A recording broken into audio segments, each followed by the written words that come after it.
My name is Inmaculada Arnaez. I'm the Frontex Fundamental Rights Officer. We have four very knowledgeable panelists with me today on the stage, which hopefully will provide us with different views on the situation and the treatment of children at the borders in Europe these days. I would like to start by providing you with a few data information. In the latest annual risk analysis from 2015 that Frontex published slightly a month ago, there were two specific items related to children. I will quote them for you. The increasing likelihood of family units crossing the border means that border control authorities need to be prepared to manage flow of vulnerable people, including numerous children. It's necessary to focus on the further development of specific mechanisms and procedures to tackle the needs of this vulnerable group at the EU external borders, including all air, land, and sea borders.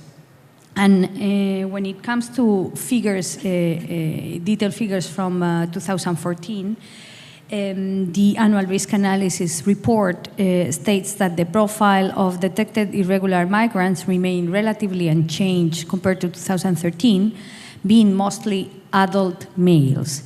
However, the proportion of women, 11%, and children, 15%, reflects the fact that many migrants move to the EU with the intention of claiming asylum, thereby escaping violence in their own country.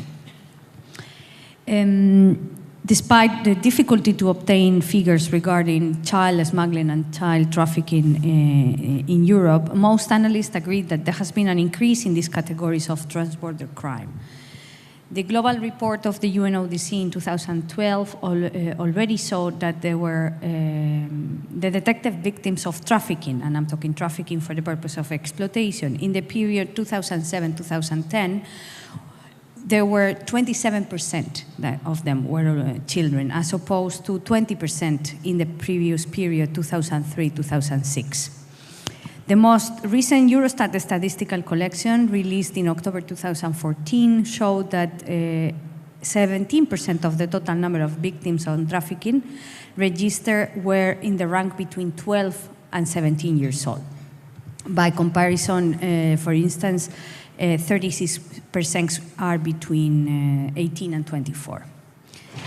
The Frontex Annual Risk Analysis 2015 shows how the number of children arriving to the EU is increasing, while at the same time the number of child trafficking has also increased. In order to support border guards in the identification of children at risk and to ensure the activation of relevant referral procedures, Frontex has recently produced a VEGA Children Handbook that will be published during the summer this year. The handbook is designed specifically for air border sector, but in the future it will also have similar chapters devoted to land and sea border operations. The aim of this handbook, VEGA Children, is to improve the efficiency of protection of children on the move in a more comprehensive and especially in a very operational way. It is not only a tool to detect and to prevent cross-border crime, but it's also a tool to identify children at risk and refer them to the adequate protection mechanism. And when it comes to identification, it contains indicators related, for instance, to the appearance of children, interaction between the child and the parent or the person who actually says that they are parents accompanying the child, document checks, and the journey itself, among other factors. With regards to referral procedures, the handbook acknowledges that there are a diversity, of course, of national protection systems, and there is a lack of harmonization at the EU level, but nevertheless, it attempts to provide a few guidelines on how to act once there is a reasonable suspicion that the child might be at risk. In addition, the handbook collects best practices on how to deal and communicate with children, specifically focused on border guards. For instance, in relation to behavior, how to listen to the child, tailor your behavioral manners, the language, speaking in plain language to them, avoiding technical terms, or the environment where the interviews take place. They are actually constituting a child-sensitive approach that will help to establish trust with the child in the course of the border procedure. It is also important to remark the novelty of the approach that was taken during the drafting of this handbook, because it was a result of a fruitful cooperation between law enforcement authorities and international organizations and non-governmental organizations, also during a joint operation, which is a big novelty of this model. To provide with an overview of the situation and the treatment of children at the borders of the EU, we have invited this diverse group of speakers today that will share their experiences, practices, and maybe mention a few of the challenges that we still have today in relation to their daily work, as to identification of children, referral mechanisms, and cooperation between the different stakeholders on the ground. To my right, Andrei Komertsan is a senior investigation officer of the Republic of Moldova's Border Police Department, with more than 12 years' experience at the Border Police and Border Guard Service. His current activities include gathering and analyzing information about persons implicated in criminal activity at the border. At the end, Karen Clifford has over 20 years of experience working as a police officer in Ireland. She joined the Garda National Immigration Bureau in 2001, and currently she's the liaison for unaccompanied minors and has overseen several investigations involving the illegal movement of children across the EU borders. She also participated in the drafting and the implementation of the operation on VEGA Children. To the right, Carlotta Bellini is the head of the protection at Save the Children in Italy, where she has worked for over 8 years now. She has been leading the organization's operations in Italian's southern borders to support and protect children crossing the Mediterranean. And she has also cooperated with the Italian Navy during the Mare Nostrum operation, aside of working with police authorities on a daily basis. And to my left, Mircea Mocanu is the head of IOM office in Romania. He has been actively involved in the implementation of practical solutions in his country to assist migrants in need, victims of trafficking, and stranded people seeking emergency consular assistance in Romania. And he was also deployed in the course of the VEGA joint operation last year. So if you agree, I will leave you the floor for a few minutes, and then we can start the debate. Andre, if I may start with you, as a border guard in Moldova, what has been your experience in identifying children at risk at the borders, and what are still the challenges that you see during investigations of cross-border crime affecting children? Good afternoon, ladies and gentlemen, dear colleagues. First of all, I would like to express words of admiring for border guards, for the persons who are involved in daily activity, in border control procedures, and who makes our life more safety. So I just would like to mention that for Republic of Moldova, on our borders, trafficking in human beings and trafficking of children, as well as smuggling of migrants is relevant issues for our staff, because criminals and criminal groups use some sophisticated techniques and methods, some kind of tricks for realization of their criminal intentions and criminal goals. Among of them are high-quality counterfeited documents, also methods of psychological pressure of victims and illegal migrants, as well as some psychological pressure on border guards staff that are involved in border control procedures. And the last, but not the least, in my opinion, is their criminal activities focused on creating and inventing of believable stories for victims and illegal migrants during the border control procedures.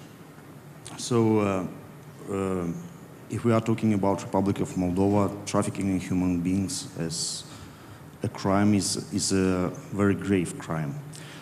For example, committing of crimes related to trafficking in human beings can be punished up till 20 years jail. In spite of this, traffickers do not stop their attempts to realize their criminal intentions and plans.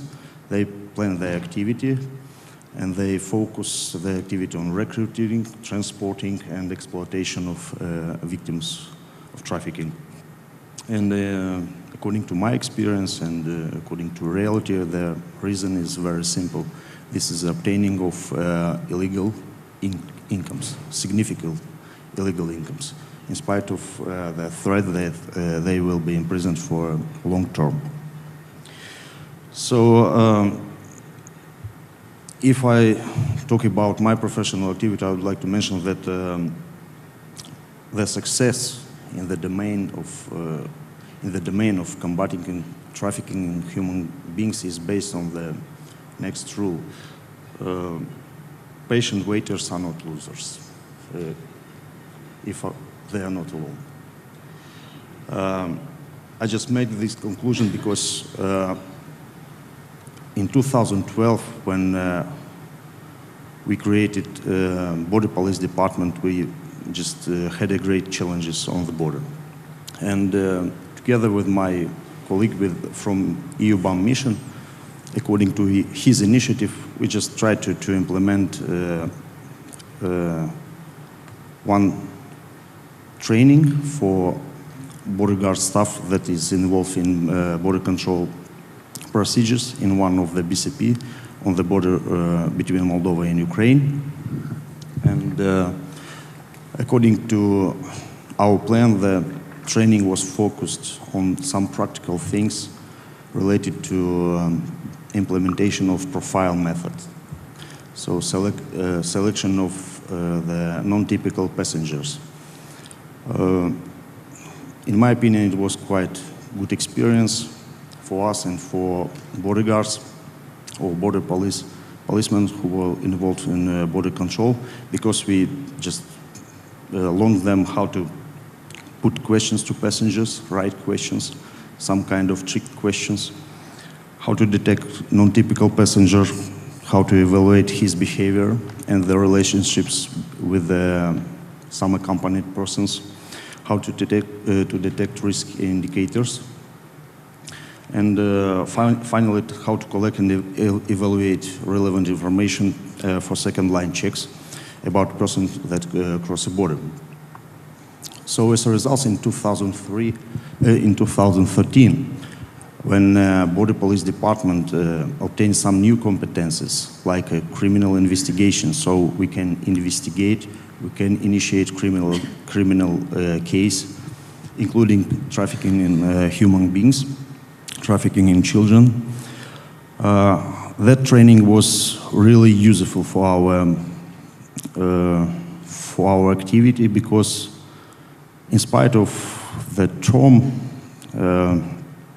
the feedback was the next. On that BCP, border guards detected some indicators of trafficking in human beings, and that was a reason just to start criminal investigation that was focused on detection of recruiters, transporters, and persons who were involved in criminal activity.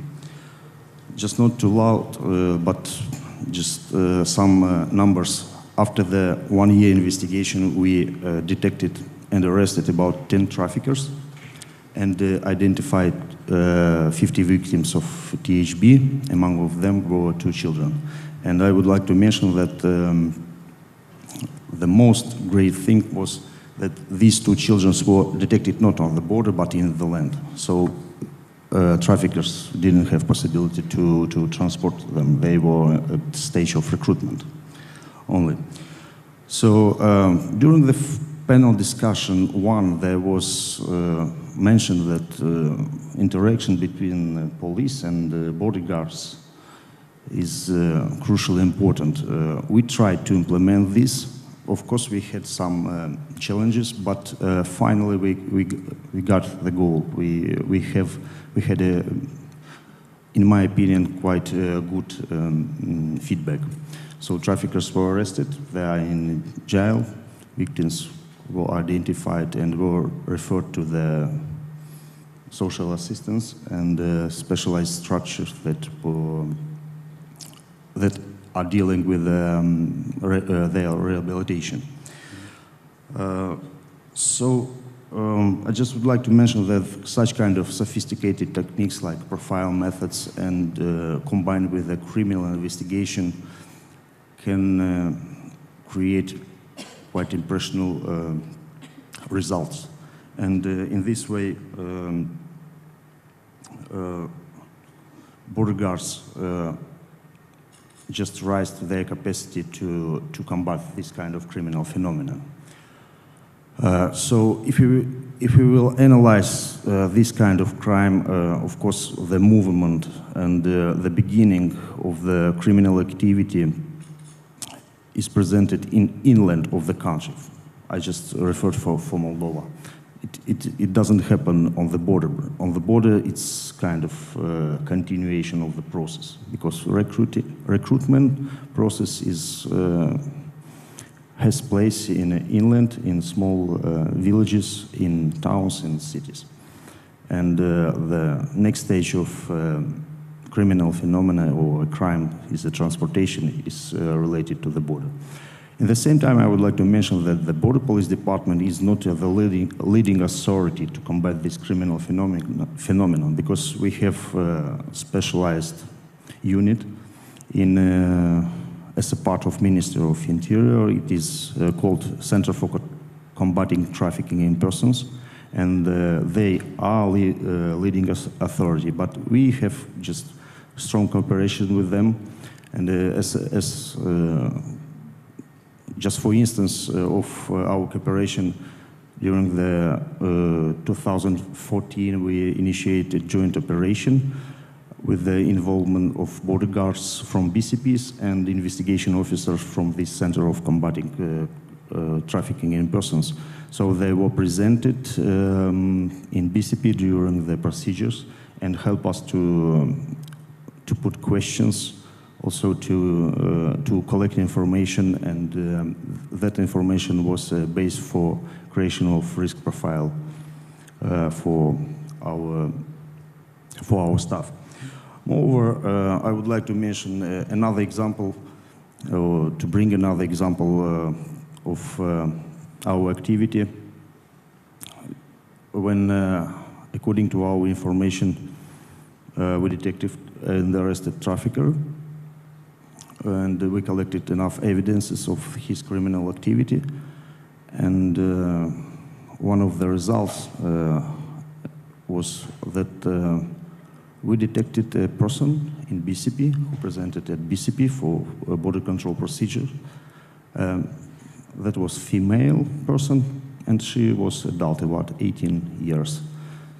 So according to all documents were okay for traveling, and moreover the story was created by traffickers on a quite high level. But according to our information,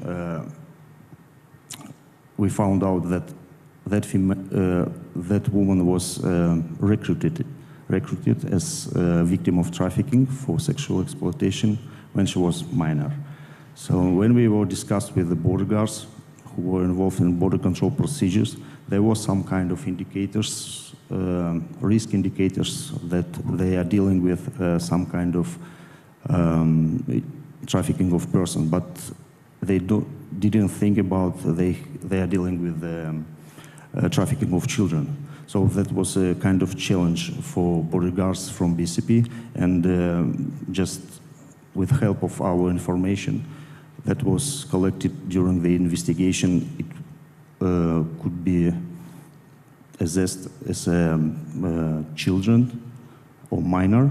And the most important things in this case is the trafficking punishment for trafficking in children is more severe in our country than just trafficking of minors. So this is kind of several points of our activity. If you have questions or some comments, I will be ready to answer. Thank you, Andrei. I will like to give the floor to Karen. From your perspective as a border guard of a country actually receiving minors, victims of cross-border crime, especially in your case, I suppose it's smuggling and to a degree trafficking as well. What are the obstacles and the challenges you see and the daily practice that you can promote and share with the audience from your experience? Good afternoon, everybody. I'd just like to thank you very much for the invitation to speak on this topic. As you're aware, I'm actually an operational police officer and part of An Garda Síochána, and within An Garda Síochána we currently have the role of border guard, as would be referred to within Europe. We're not part of the Schengen, however, so in that respect I'm going to talk about the Irish perspective in relation to unaccompanied minors. And I'd just like to start off by basically saying, from an Irish perspective and from an operational police officer's perspective, I'm not overly concerned about unaccompanied minors travelling into Ireland, because an unaccompanied minor will be detected or should be detected. There's alerts, there's flags, etc. I'm actually more concerned about accompanied minors and minors who travel with other adults. From an Irish perspective, we actually currently have quite a good system in place in relation to referral mechanism. We have no dedicated instrument dealing specifically with unaccompanied minors. However, we have two particular acts of legislation, the Refugee Act and the Childcare Act, and there is an onus upon us that when we encounter an unaccompanied minor or a minor travelling with a person whom we do not believe to be their legal guardian, there is an onus on us actually to refer that child to the Child Protection Agency. So we must do this and we must consult with them. There is also official policy in Ireland that we do not refuse or return any person who's under the age of 18 years of age. So we accept them into the country. They're basically, we will do an interim interview with the child on arrival, and we will immediately notify the Child Protection Agency, who will either attend at the airport or in some circumstances we will actually transport the child to the Child Protection Services. The follow-up in relation to that then is it's very important to identify specific roles. From a police officer's role, our concern, once we've identified the child and referred the child to the Child Protection Agency, our role is from a criminal perspective then. And we look at any criminality that's been disclosed and we will investigate it.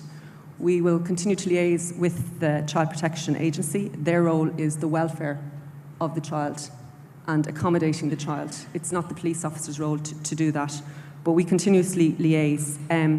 We currently have an analytical operation that's been run in Ireland since 2008, and my experience has basically been that we approximately refer 50 to 60 children to the Child Protection Agency on a yearly basis.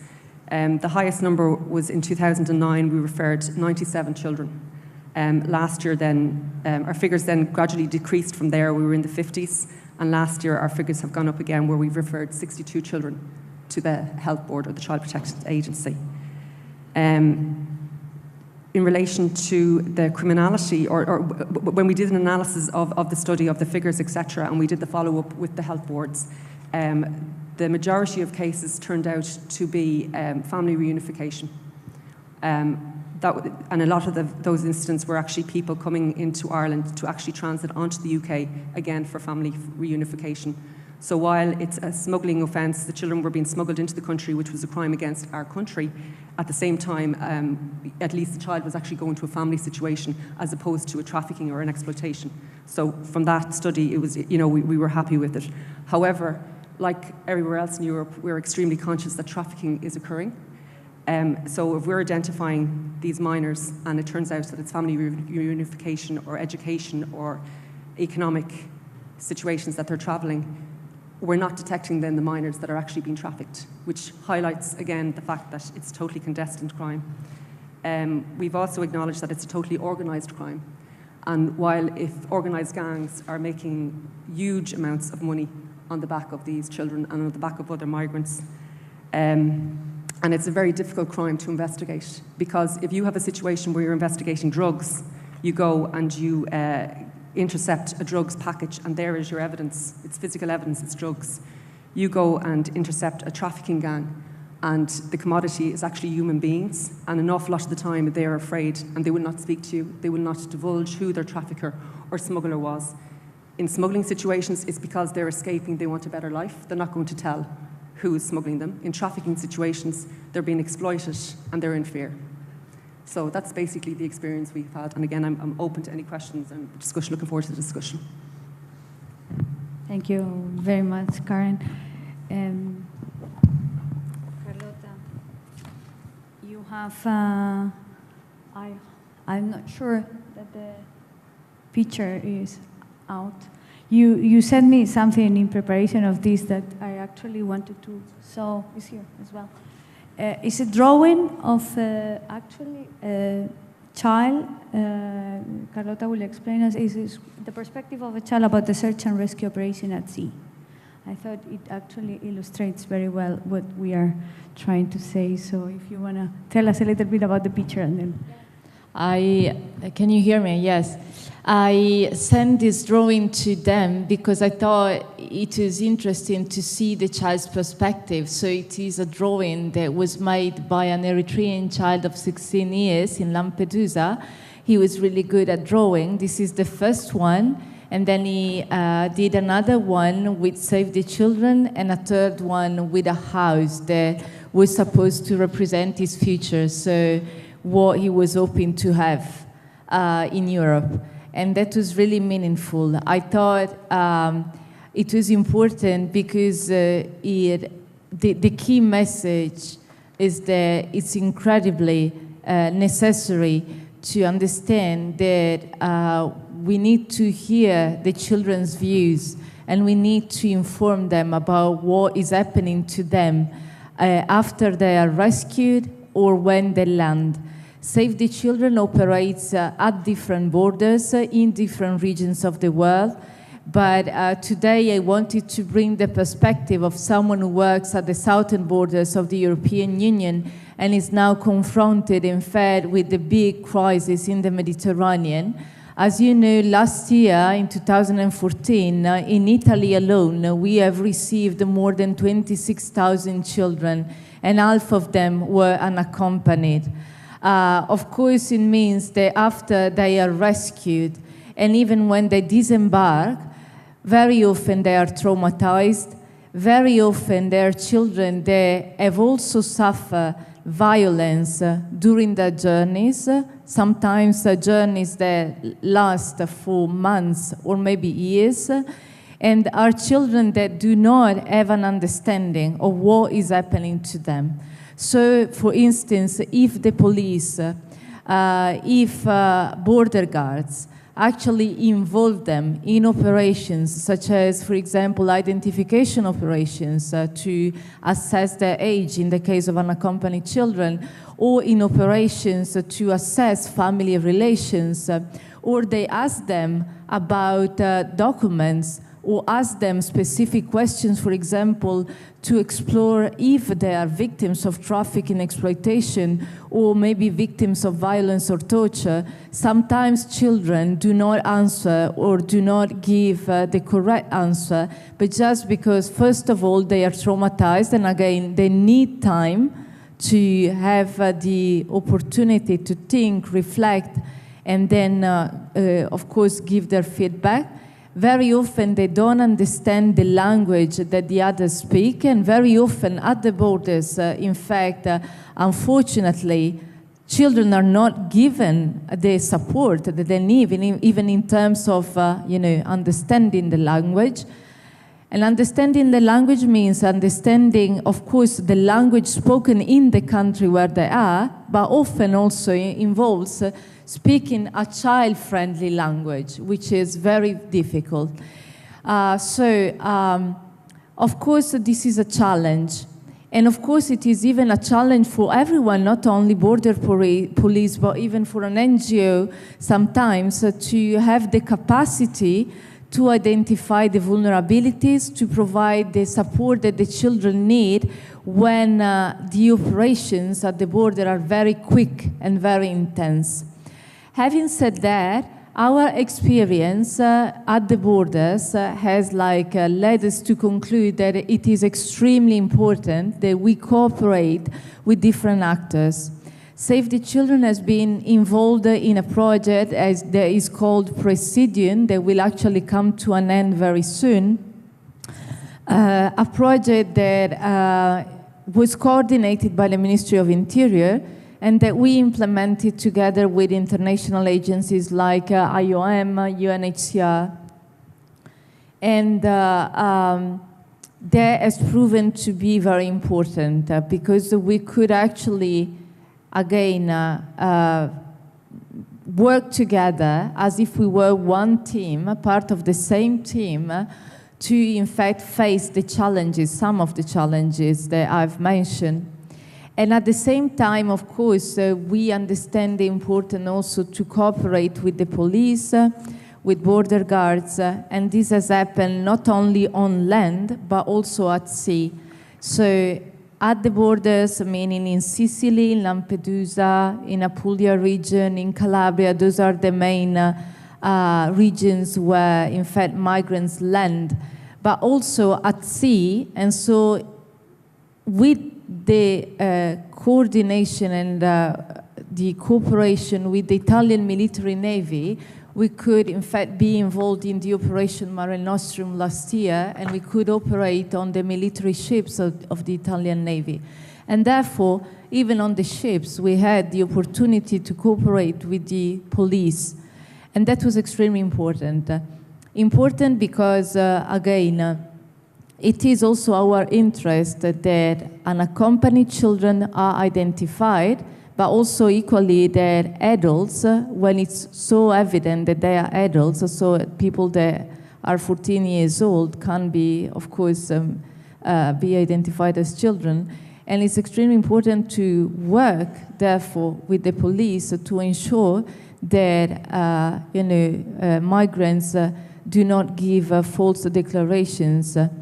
At the same time, very important to have the possibility to speak to children, to explain them where they were, what was happening to them, why it was important for them to be identified. But on the other side, also to understand if they were victims of trafficking, exploitation, or violence, and point them out to the police. And then, of course, work from the ship together with our colleagues that were present on land during disembarkation operations to ensure that the children could be immediately referred to them and from them to the authorities. It means that children could actually immediately receive the support that they needed. So that has been very important, very often a challenge. Mr. Vittorino before mentioned his attitude to be very diplomatic in the morning, so I will try to be very diplomatic in the morning as well. But sometimes it's really difficult to, to operate with like the police, and especially when the police see you not as an ally, a partner, but maybe as an enemy. And therefore, what is important is first and foremost that different agencies, different organizations actually identify what our common objectives are and try to do the best out of our efforts, either if those efforts are requested again in open sea or on land. So this is our experience. Of course, equally important it is, and I think other colleagues have mentioned that we can detect, can identify indicators, for example, of trafficking, exploitation.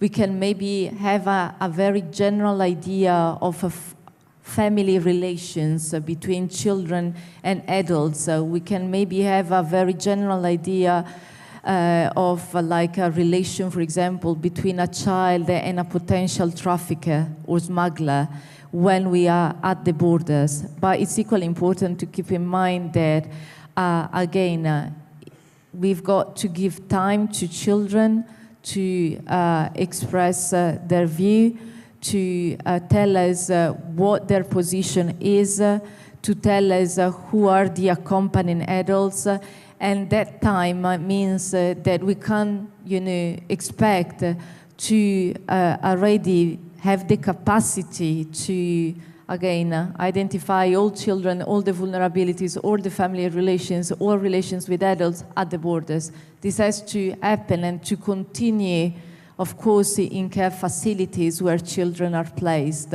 So, for example, at the moment in Italy, it's equally important that this is done in first reception facilities where children and their families where present are placed. Thank you very much, Carlota.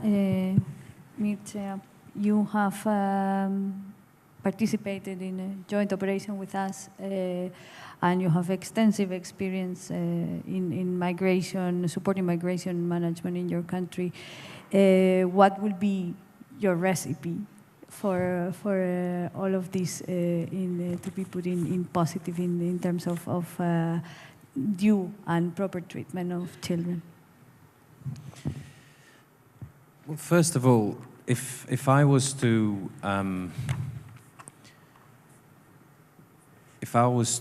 describe the International Organization for Migration, I would describe it as a person with 64 years of experience in managing migration.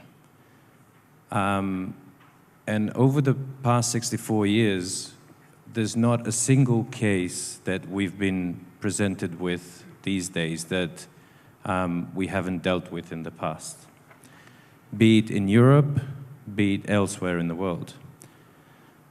But it was through the efforts of the governments who put together international organizations, who put together Frontex, where we decided, where Frontex had the brilliant idea to invite international organizations and NGOs to cooperate in projects, in interventions as partners. As I saw this firsthand, being a border guard, being one of you for almost a month, I realized the number of challenges that you are confronted with. I saw thousands of people come towards you, towards the booth, and you have to screen and work faster than a microchip in the year 2000, in the early days of the PC. How you do it is fantastic. So since then, I have turned myself and the organization into the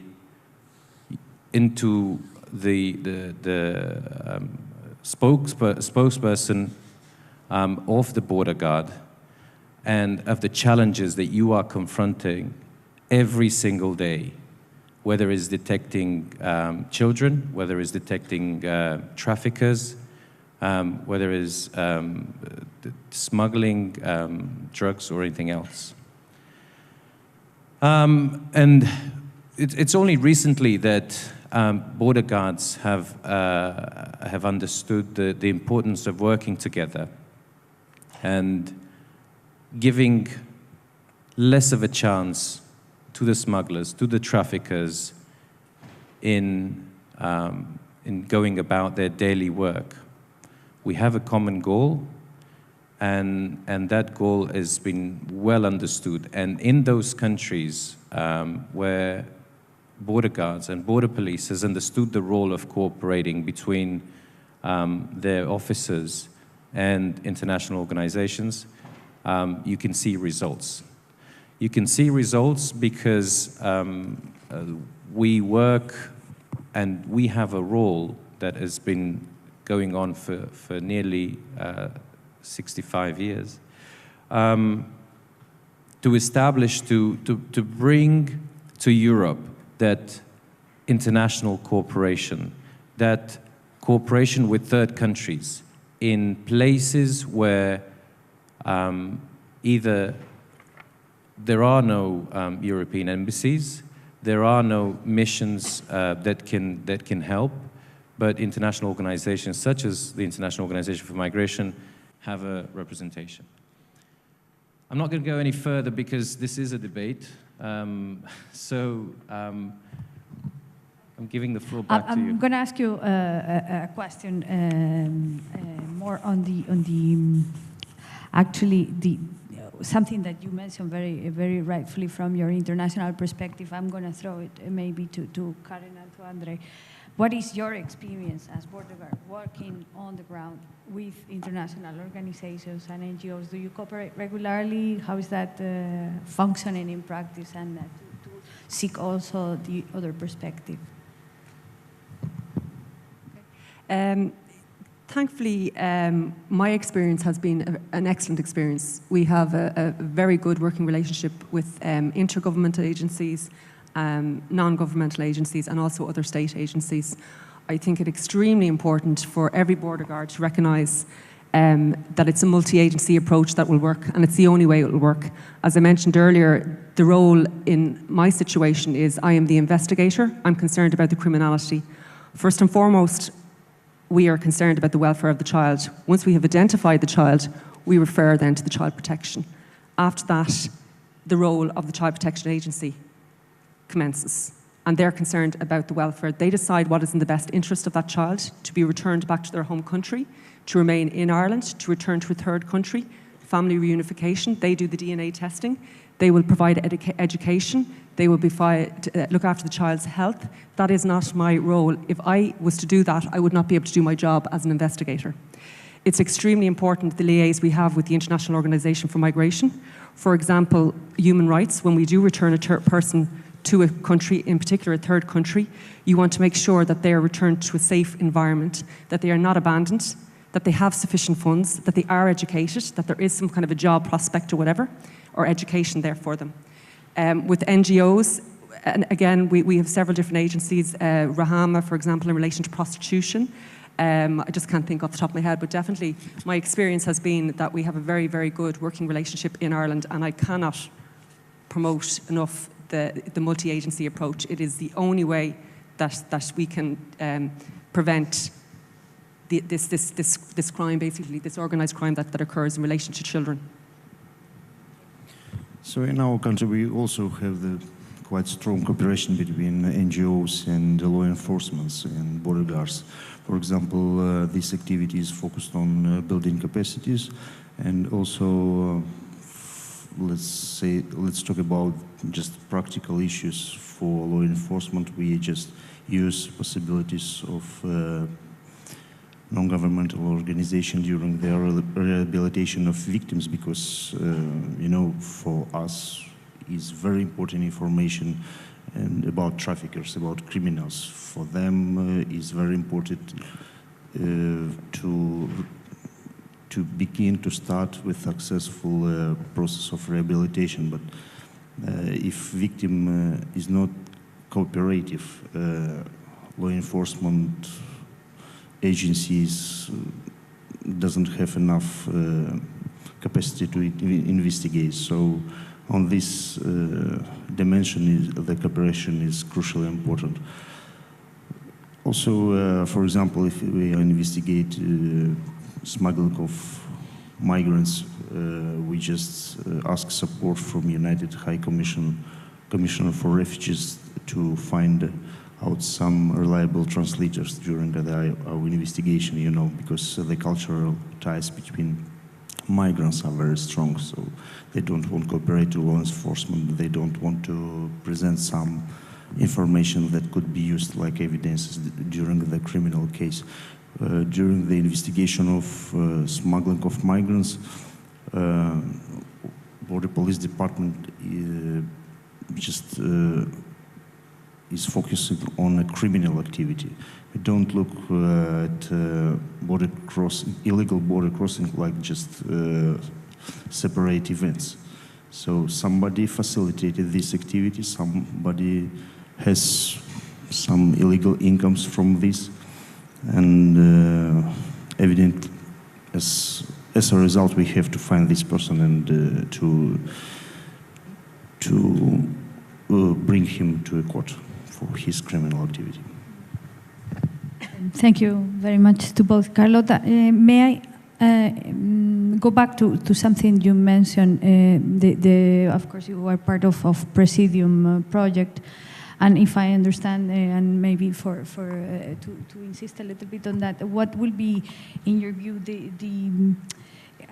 I understand from your presentation that it was coordinated with the Ministry of Interior, and everybody had a very distinct role and a very clear role. How was this established? Is there a recipe for such a structure?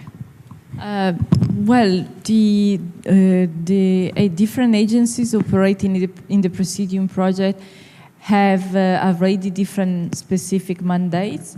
And so starting from there, we thought that, for example, IOM would focus especially on trafficking and exploitation. However, if, for example, we identified a child and suspected that he was or she was a victim of trafficking, we would involve our colleagues from IOM, would conduct, where possible, also interviews together. And the same went with the UNHCR having a specific mandate on asylum seekers and refugees. And of course, for Save the Children, our mandate is on children.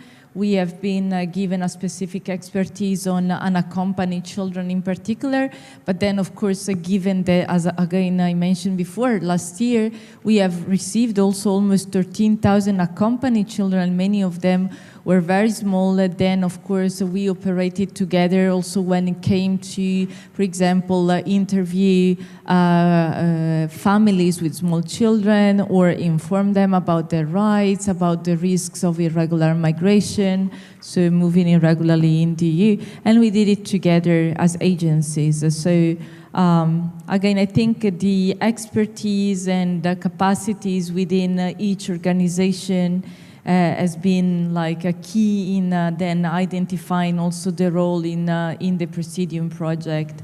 Yeah, and I think, I mean, this is a starting point, but again, even last year when we worked with the Italian military navy, it has been an incredible experience because as an NGO in general, we don't operate with the military force, but it has been just incredible. It was, I mean, we were proud really to work with them. The work they did, the operations they did were really incredible, and it was really good to put together our efforts and again understand even on the military ships what we could do, what our added value could be. And again, we operated together with them, but also with other NGOs that were present on board that rather covered health issues, and also, as I mentioned before, the police. So it was again, you know, a sort of partnership that we have built, starting from our specificity, but then bringing together our expertise. Thank you very much, Carlota. Mircea, during your deployment, what was from the, let's say, the non-border guard perspective, what were the challenges that you saw in the border guard work dealing with children from a non-border guard perspective? As I said, you operate based on challenges. Every single day in the office was a challenge. That all the border officers were doing with a smile on their face. I mean, I was just really pleased to see the passion going behind every case. The professionalism showed that, as I said, I'm now a spokesperson for the for Frontex operations and for border guards. I'm a representative of an international organization, but you have captured my attention. You have really showed me, you know, what challenges you are confronted with every day, and those challenges consist of, you know, they vary from the referral mechanism to the capacity to deal with so many cases in so many languages, up to the parental consent form. To give you a concrete example, the parental consent form that some countries have to, or parents in some countries have to produce, they come in as many languages as in as many forms as there are countries. How can we expect a border guard to know what each individual parental consent form, you know, over 200, look like, identify a fake one? Sometimes they're written in, they're not even written in English. So that is one challenge, for example, and that is one issue that we could look at addressing. The other one is the referral mechanism, which I found, as you described it, it's flawless in some countries. It's working really well, but the border guards need to be informed by the social services, by the child protection services, the information as to what happened to that child after it was referred to the social services. It needs to trickle down back to the border guard so that he or she knows what the outcome, and he or she can improve his method of identification, can learn more about how and identify the child and what happened to him in that particular situation. So, as I said, there's several challenges which we worked towards resolving, but perhaps one of the challenges that is faced by border guards all over the world is access to resources, access to and conveying the message that there is a challenge in their own unit, in their own office, and conveying the message to the higher authorities, whether it's to the Ministry of Interior, whether it's to the Ministry of Foreign Affairs, whether it's to the Ministry of Finance, most often. How do you convey the message that the border, a specific border checkpoint needs an additional 100,000 euros to ensure the safety of the citizens? How do you convey that message to the Ministry of Finance, who has to divide that pie into 1,000 pieces? Well, this is where international organizations, this is where non-governmental organizations can help you make that case and work together with you to make that case to the higher authorities, to the Commission, and to the public, to the media. Because at the end of the day, we're dealing with the public, and if we don't convey the message correctly, as we talked about this morning, we're dealing with a perception issue. Thank you very much, Mircea. Very useful also to talk about resources in this time of ongoing crisis. I actually would like to address both of you, because you both mentioned something that I think is important, and I would like to expand a little bit on it.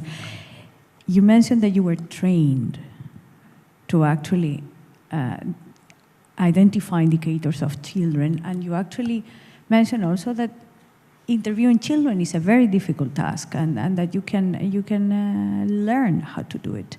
Could you maybe elaborate a little bit more on how is it developed enough? Could we do more in this field? Develop children-sensitive methodologies in border garden? Okay, I would like to make some concretization about the training that we done with my colleague from EU BAM mission. So the main idea was to build capacities of border guards, but my role was just for sharing of experience. I had some short introduction and just managed with some administrative questions. I had not just a lesson or special program for trainers, because I am not trainer. That was about half hour when I just exposed my experience, my cases, and how we deal with that persons who were trying to cross border with some fake documents, who were imposters, for example, who pretended to be a wife and husband during the trip, and what kind of behavioral indicators we detected. So that was my role during the training, but together with the EU-BAM mission and with the support of non-governmental organization, we invited a lot of trainers, and they presented their information just to develop a wider view of border guards on this problem, on this criminal phenomenon, on consequences of this.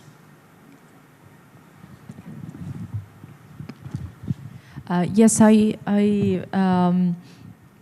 got in mind some tools that Save the Children has been developing also with the Italian police, but also with the Carabinieri, other forces.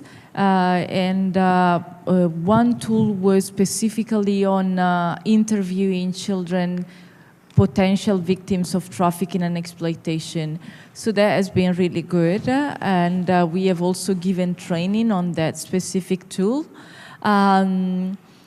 I also would like to add that in Save the Children, and of course I guess in many other children's agencies, we work with experts on child participation, and therefore very often we develop specific materials to ensure that children in different occasions and in different places can be interviewed or can be at least consulted or can be informed in a child-friendly language. So that specific expertise is available as well as tools. And of course, I can also add that very often we have been working with representatives of the police or border guards in general that had a specific expertise to work with children and also to interview children. So of course this is something very important. At the same time, I like to stress that in our experience, and I can also give you an example of children that actually did not want to be interviewed by the police, and they didn't accept to give any information on their situation to the police because they were scared. They were children from Somalia, and they were girls. So of course it was quite unbearable for them to speak to the police because of what the police represents in their country. But it is equally important that they could rather speak to an NGO, and that eventually we could be like mediators with the police. So that has been working very well. So again, I guess that training is very important, joint cooperation, and why not, even when possible, also the development of tools that can be used together by NGOs, international organizations, or border guards, the police, authorities in general, is extremely important. And extremely important at the same time to recognize that there are moments where instead maybe NGOs or international organizations or the police should have different roles, and maybe it is there where we can complement each other. Many thanks, Carlota. Mircea, you were at an airport together with border guards, and Carlota, you normally work in a very different environment when it comes to receiving children. Would it be much different to do operations? What was your experience, and whether referral works better in airports or it works better in other areas, and what could be the lessons taken from these differences? Should we do some conclusions maybe about this issue that we can take as homework for us as well within Frontex? I'll say a few words, or I can let you. Obviously, the difference between the referral mechanism in air versus land and sea is different. It's different because various countries have an issue where a border post, for example, a land checkpoint, is miles away from a large city. Often airports are located in major cities, and the referral mechanism, referring a case to the social services, to competent and experienced social services, is much easier than it would be on land and sea. And this is obviously a challenge for the border guards in land and sea. But nevertheless, the challenge in air border is remains with regards to the cases, to handle the case, how to refer it, and how to get the feedback from the authorities on a particular case. So this challenge is all around, but I think air border is better positioned to respond to that challenge than. In a way, it's easier.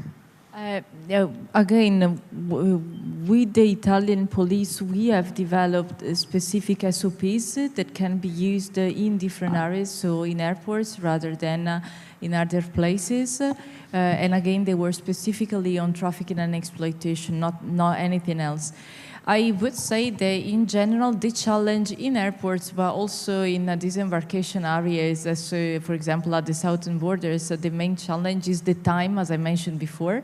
So sometimes you need really to conclude operations very quickly, and unfortunately, there isn't the time to really, again, either identify vulnerabilities or conclude identification, including like identifying family relations. So what we need to keep in mind is that, first of all, we need to develop an appropriate referral mechanism that takes that into consideration, and a mechanism that should be adaptable to the specific context as well as situations. Because again, I could give the example, if I focus only on the southern borders of Italy, if you think that in 2013, and even before, let's think of 2011 more than 2013 because of the crisis, the North Africa crisis. So again, we had a large flow of people arriving in Italy, but most of them actually arrived with their boats. Or they were sometimes rescued by the Italian Coast Guard that is currently, again, doing an excellent job. But that was the situation. So it meant also that we as Save the Children, but also the other agencies, would wait for them on the pier, either in Lampedusa or in Sicily, and most of them actually went to Lampedusa because it was closer.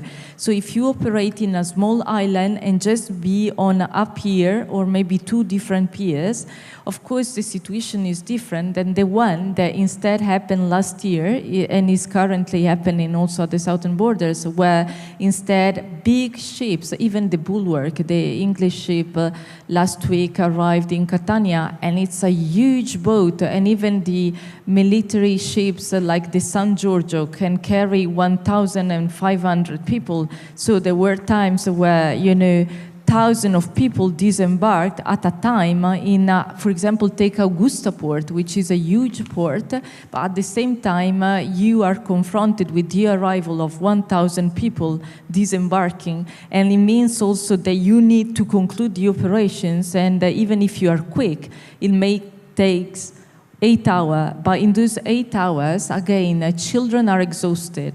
They don't understand where they are. They don't know what will happen next. They don't know what the procedures are. They are very tired. They are not responding sometimes.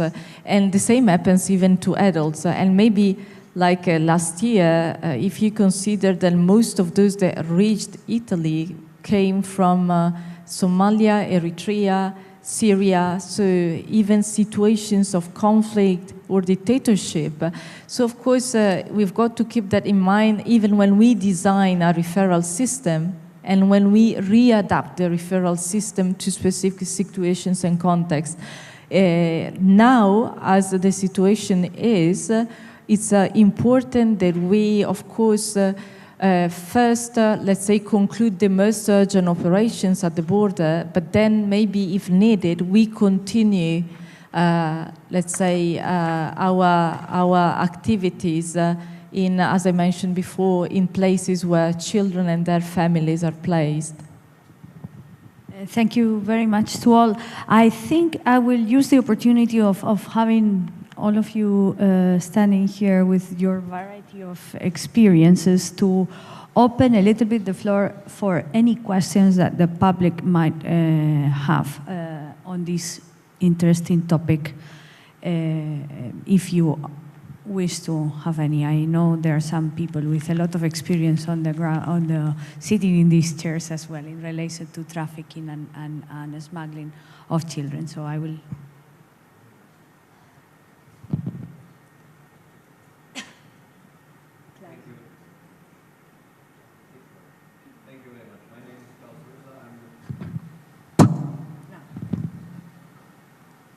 My name is Klaus Rösler. I'm the Director of Operations Division in Frontex. And first, I would like to express my gratitude to all the speakers for the excellent messages of the good cooperation between NGOs, between IOM on the one side and the border guards. This is really encouraging. And I have a second question, maybe only for my curiosity, and this question is to Carlotta. It's about the capacity to be on the spot with your team, with your experts, with your men and women to support or to be present during the disembarkation, for example, in a big airport, in a big seaport like Catania or Augusta. And how is this different from being present at airports and being, trying to support the border control by helping with interviews with children? So just in order to better understand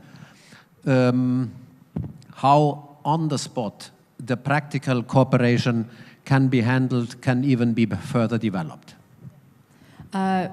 It is definitely a challenge to operate in areas like Sicily in particular, because first of all, as you know, disembarkation operations happen in different ports, and the local authorities identify the port maybe on the spot. So you will know that after 4 hours, a big ship will arrive in Catania rather than Agrigento, which is on the other side of Sicily.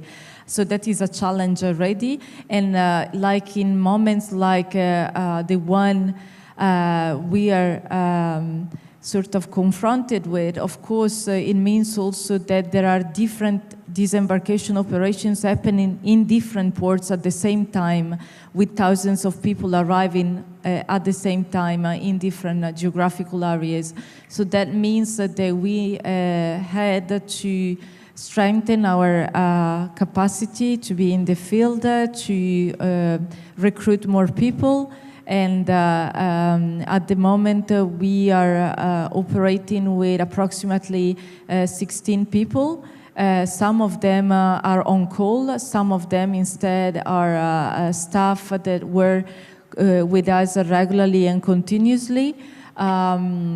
In like places like the southern borders, the main, I think the main expertise that is requested is to not only speak the language of the children, but also to, if possible, to come from the same cultural environment.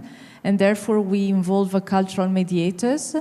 Because, for example, if you are a woman and you approach an Egyptian child on the spot, probably you would need to know, what you can do or what you can't do.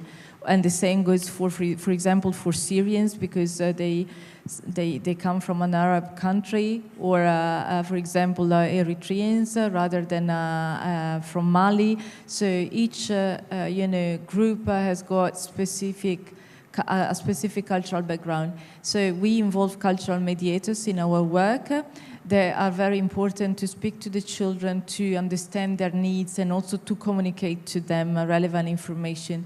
And then we operate also with legal experts to inform them again about their rights, but also of the risks of continuing their journey irregularly, as well as the risks of trafficking and exploitation, not only in Italy, but in Europe.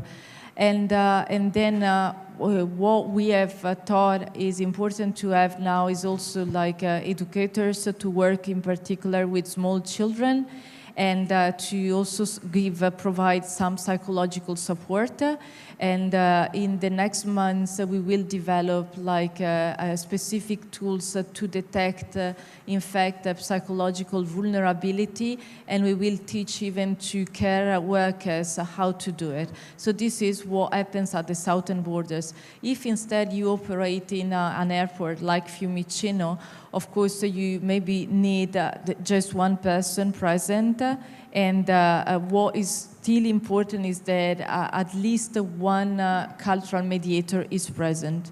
Otherwise, it's quite difficult to really mediate between the child and the authorities. So this is the difference. It's of course much more complex, complicated, and challenging to work in a situation like the one at the southern borders at the moment. Thank you very much, Carlota. Any other question from the audience?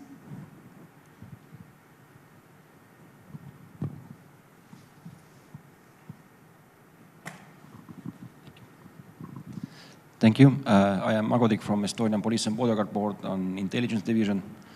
And definitely it was good to hear that Andrei experienced that they had on the straight on the border, and Karen working with criminal organizations. There's a lot of done, and I cannot express the gratitude of children that Carlota and other organizations have actually saved. I have a little concern in regarding especially those children who are arriving unaccompanied and who are most likely not dealt at the borders because of the size and because of the different circumstances. And I am quite sure that today there is any law enforcement and human rights organization who can actually tell how many thousands of children are lost in the territory of Europe, that we have no understanding and idea where they are, or are they at all alive.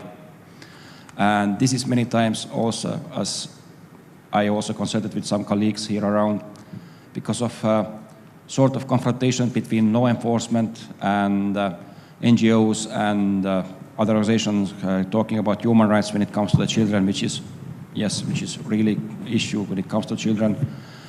But there is no overall register now. When we confine the children, we don't fingerprint these children because a lot are reference that there are human rights that are not allowed to do it. And at the same time, I would say that there is a big gap in this regard, because not being cynical, it sounds indeed cynical, is that somehow we saving them from one hell and sending them to the other hell, because we know every year hundreds and hundreds are disappearing from the centers which are not under surveillance. And we leave us without opportunity to even to find them because we don't register them, we have no fingerprints. And in this regard, I would say that, do you think that there has to be made balance and understanding also in this regard? Because as far, again, maybe a cynical comment, but we do chip our pets, dogs, cats. We have registered over the Europe to find them. And at the same time, we treat children as commodity, not to have any underview. And it doesn't apply only children coming from over the sea. It also appears already our own children. And many of you are parents. And I would say that there has to be some kind of balance that that should be made also, let's say, peace between law enforcement and NGOs to get common understanding that why it's needed and it's really to protect them. What is your idea on that issue? Thank you. Thank you very much. Any other question from the audience? Claudio? Yeah. Hello, I'm Ronald from the Netherlands, and I'm wondering, I want to ask a question about accompanied children. More and more you see now that children need their own passports to travel. And for border guards, it gets more and more difficult to make the relation to parents with children with their own passports. So are we not making it too easy for traffickers to bring children to other countries on airports? Because the relation between parent and child is difficult. And also you get, sometimes you get not so pleasure interviews of border guards for children because they want to know if they're traveling with their parent or is it somebody else. Especially when you have children who has the family name of the mother and he is traveling with his father. So it's difficult, and I don't know if that's maybe something what is also concerning you. So that's a question. Maybe I can, as I said, my concern is actually more about accompanied children than it is about unaccompanied, because unaccompanied children, we're all made aware of it. We're all told to flag it as much as possible. We can all see a child presenting who is unaccompanied, and you're going to ask the extra questions of them. A child who presents accompanied, huge, huge issue. Firstly, as a border guard, you're under time constraint in relation to dealing with passenger numbers. And you are conscious, no matter what anybody says to you, you are conscious that European EU levels were being monitored as to how long we can actually interview a passenger. So that in itself. Documents. Up until very recently in Ireland, a child under 18 years of age could be issued a 10-year passport. We had a huge issue back with African nationals several years ago, where basically we had an influx of without being racist towards any particular country, we had a huge influx of Nigerian nationals coming into the country. We had a huge pull because we had the Irish-born child situation where basically up until 2005, any child born in the island of Ireland was entitled to an Irish passport. So what we had was a child who was basically a week old being issued with a passport which was valid for 10 years. Now, how am I, as a border guard, expected to identify this child as being the person in front of me who is now 6 years of age and compare it to a picture in a passport of a babe in a blanket? You know, impossible. Just to pick up on the fingerprinting, I'm laughing because earlier on we had a discussion before we met and I said microchip children. I know we can't microchip children, but I mean everybody here agrees we need to protect children first and foremost. Everybody wants to protect a child. How do you protect a child? Fingerprinting, it's the only real positive means of identification. And God forbid, if we come across, we're faced with something that happened in the UK several years ago where a torso was found in the river. And how did we identify the child? You know, so it's just things to think about. But definitely, I'm with you in relation to documents, fingerprinting, the difficulty border guards. We are, every day is a challenge for a border guard, and every day is a learning curve. Every single day, there's nothing the same. No two cases have actually been the same for me. Everything, the more you delve into it, there's something more different.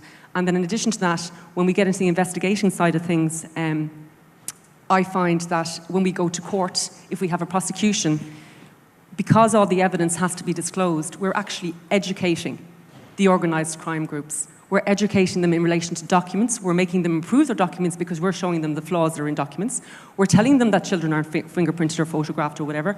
We're telling them the means of how we're actually getting the evidence to prosecute. And as a result, they're going to go down a different line. We're disrupting them and we're educating them at the same time. Can I maybe Thank you. add something? Yes, sure. For the two, like for the first statement and the second statement and questions, what I think we should keep in mind is that very often children that disappear for a very specific reason. So, for example, in 2014, most of the children that disappeared from the southern borders of Italy and Europe did so because they intended to reach other destinations. Italy was only a country of transit, and their main destination was Sweden or maybe Germany or other European countries, other Northern European countries, but those were the main two destinations. And if they wanted to go there, it is because they knew that they could have a real new future there. They could start a new life. They could be given the opportunity to study, to receive vocational training, to have a job, which they knew they couldn't have in some other countries, including Italy. And that is very true. And that leads me to, in fact, raise the issue that it is true that identification is important, but I can assure you that when you speak to children, if you can really offer them a real opportunity to start a new life where they are, they don't move. This is what makes the difference. So in Italy, for example, to tackle the issue, Save the Children has developed and eventually that has received a large support, a new law that is now almost being approved by the parliament to establish a new child protection system for unaccompanied children, migrant children. And that is extremely important because only if you do offer them, again, the opportunity just to study, the opportunity to have a normal life as any other child would have, very likely they wouldn't move. They know that if they move, they have also, they sort of face risks like trafficking, exploitation, they know that, but still they move. And if they do so, it is because they are desperate. So I think it is today morning, in the first panel, the new migration agenda was discussed and the new measure to relocate people within the EU. Well, that measure would respond to the need to ensure that vulnerable people actually receive appropriate support and can start a new life. And that is even more important for unaccompanied children, independently from the status. So it doesn't matter if they are asylum seekers or not, if they seek international protection or not. Unaccompanied children often are children that, as I mentioned before, have already gone through hell. They have seen hell. And so it is our responsibility, the responsibility of EU member states, not only to search and rescue them at sea, to prevent that they die in the Mediterranean, but it's equally important, it's their responsibility to really offer them a new opportunity of life once they've reached Europe. And I can assure you that if you do so, then the problem of identification is solved because the children, of course, would be open to be identified. Sorry, just on that point, and while I'm with you in relation to offering them the best in whatever country they land in, whenever you can, however, the situation is that if you have a person who's reported missing in a particular country and they are whatever age, they are a missing person, end of story. If they were fingerprinted and they were found in another jurisdiction, they are no longer a missing person. That person has been identified and they are found. They're not missing. And then look at the reasons why. But that's why the fingerprinting is important from identification, not from a criminal. I think a lot of the time when we talk about fingerprints, people, especially NGOs, we get up their backs because they think it's because we're trying to identify criminality. It's not. It's child protection. Bottom line, child protection. Thank you very much. We had a Claudio. Yes, Claudio Kavricic, head of Air Border Sector. Just to put the things in order, if I can. The work of border guards ends with the referral system, okay? This is clear for everyone, there is no doubt. One of the most difficult things for us is not to start an investigation, but to detect that something is wrong. This is what is really triggering the investigation. And this is what we should work on it. If you can spend 2 simple words on this, I would be happy, because this is everything. Do you remember, Ima? We were starting the book, the VEGA Children Handbook, thinking, okay, I see a movie. What's wrong there? Once that you identify that something is wrong, and this is valid also at the seaport, at the land border, then everything can follow up in a process, in standard operational procedures. But the detection that something is wrong is incredibly difficult. And I agree. More you are getting better in this, more criminal organizations are getting better. Traffic child is an enormous value. So, a couple of words, and sorry for taking this time. Thank you very much. Then I will not deprive you all from the right to food much longer. I will just want to wrap up with some conclusions of the important topics that our distinguished panelists have shared with us today. That children are vulnerable to the actions of adults, and it's a very complex issue to deal with. The importance of establishing an efficient referral mechanisms that all the actors involved know in advance. The challenges of actually speaking to children in terms of both the language that they speak and the form in which we address them. The link necessary between the border authorities and the criminal authorities, and providing feedback so that actually border authorities understand the importance of the role, as well as coming to effectively a case at the end of the day. If I may put it like this, the win-win situation that occurs when the cooperation between the border authorities and international organizations as an NGO on the ground is efficient and use a multidisciplinary approach, let's call it like that, everybody from their own perspective coming together with the same objective. The importance of training, which is available and much, maybe could be better and more extensively used to train on children issues. And maybe I may pick up something you said, Mitzea, between the lines, which was the sensitivity and the patience that you mentioned, that border guards need to have when dealing with children. And well, maybe just a standing invitation for border guard authorities on sitting on this panel today to reflect on the topic and how to better establish systems in their countries that actually have the objective of improving and protecting more children.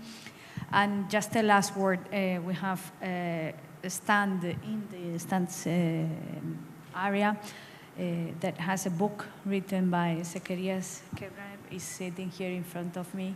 Zacharias, thank you very much. He is from Eritrea, and he came as an accompanied minor to Europe several years ago. And he has reflected his experience both in terms of the trip to reach Europe, what he experienced after reaching Italy first, and now living in Germany in a book. And I can say maybe you came to be a writer. Thank you very much. Thanks to all.